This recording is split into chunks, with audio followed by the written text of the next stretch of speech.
السلام عليكم ورحمة الله وبركاته. ازيكم عاملين ايه؟ يا رب تكونوا بخير. كل عام وحضراتكم بخير. النهاردة حبيت انزل لكم التردد الجديد اللي نزل النهاردة.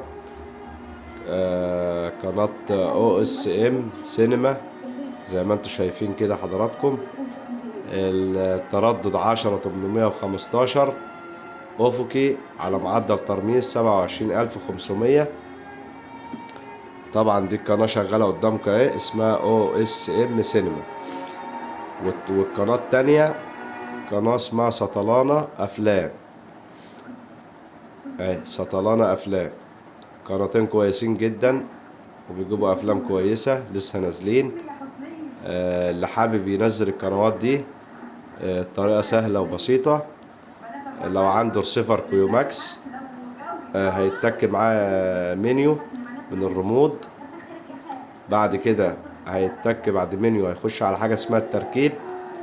بعد التركيب هيخش على حاجة اسمها إعدادات الهوائي. بعد كده هيخش يمين اكنك بتعلي الصوت. بعد كده هتتك اوكي. هتكتب التردد اللي هو ظاهر قدامكم ده. هتضيف التردد ازاي لو التردد مش موجود عندك كلمة اضافة باينة تحت اهي باللون الاخضر. هنتك اخضر. هتتك 10815 وتنزل تحت تخلي الرأسي افقي على 27500. ده الترميز وما تغيرش حاجة تاني وهتتك اوكي. طبعا انا عندي بيقول التردد موجود. لو عندك موجود هو هيوقفك عليه زي ما وقف عندي كده على 10815. بعد كده هتعلم عليه صح، تتك اوكي يعني تعلم عليه صح. بعد كده عندك بحث التردد بالازرق. هتتك ازرق هيجيب لك البحث عن القنوات المجانية فقط. قول له لا. هيقول لك البحث عن القنوات المشفرة برضه قول له لا. بعد كده هو هيعمل بحث وينزل لك القنوات. هتنزل عندك زي ما هي نازلة هنا كده.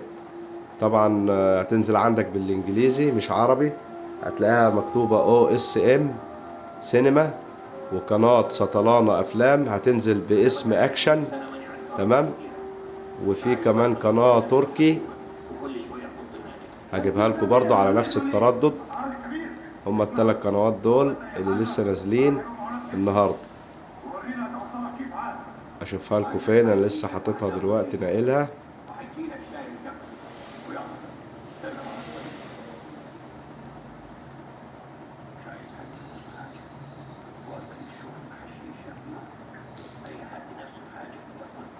اهي دراما تركي. هي دي لهواة العالم اللي بتحب المسلسلات التركي. تمام كده. دول الثلاث قنوات اللي نازلين النهارده. طبعا في قنوات نازله بقالها كام يوم. للي حابب ينزلها برضو هنعرضها دلوقتي معاكم. زي قناة مثلا نجيب لكم قناة دلوقتي من القنوات الجديدة اللي نازلة بقالها أسبوع. زي قناة العيلة تي في. دي برضو لسه نازلة. دي القناة قدامكم اهيت اسمها العيلة تي في.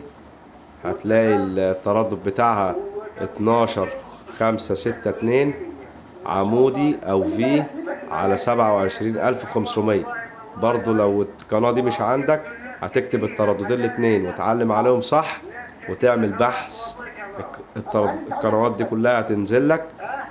طبعا القنوات دي جديدة وكويسة جدا، مسلسلات وافلام عربي. وبرضه في قناة كمان نازلة بقالها فترة لو محدش منزلها اسمها وان موفيس اللي هي القناة اللي قدامنا دي. التردد بتاعها 11678 عمودي او في على 27500. برضه لو حابب تنزل وان موفيس لعشاق الافلام الرعب. طبعا في كمان قناة اسمها النهار الجديدة. برضه بتجيب افلام اجنبي كويسة جدا واعلانات بسيطة قوي. التردد بتاعها 11553 عمودي على 27500. كده احنا استعرضنا القنوات اللي هي نزلت على النايل سات جديد. لو في حاجة واقفة قدامك وانت عايز تنزل القنوات دي ومش عارف تنزلها قول لي بس في التعليق نوع الرسيفر بتاعك ايه. تمام. و... وانا هسيب لك رقم التليفون في الوصف، وهتواصل معاك لحد ما تنزل التردد وتنزل القنوات والدنيا عندك تبقى تمام. آه، يا رب يكون الفيديو عجبكم. ما تنسوش تشتركوا في القناة وتفعلوا زر الجرس وتعملوا لايك. والسلام عليكم ورحمة الله وبركاته.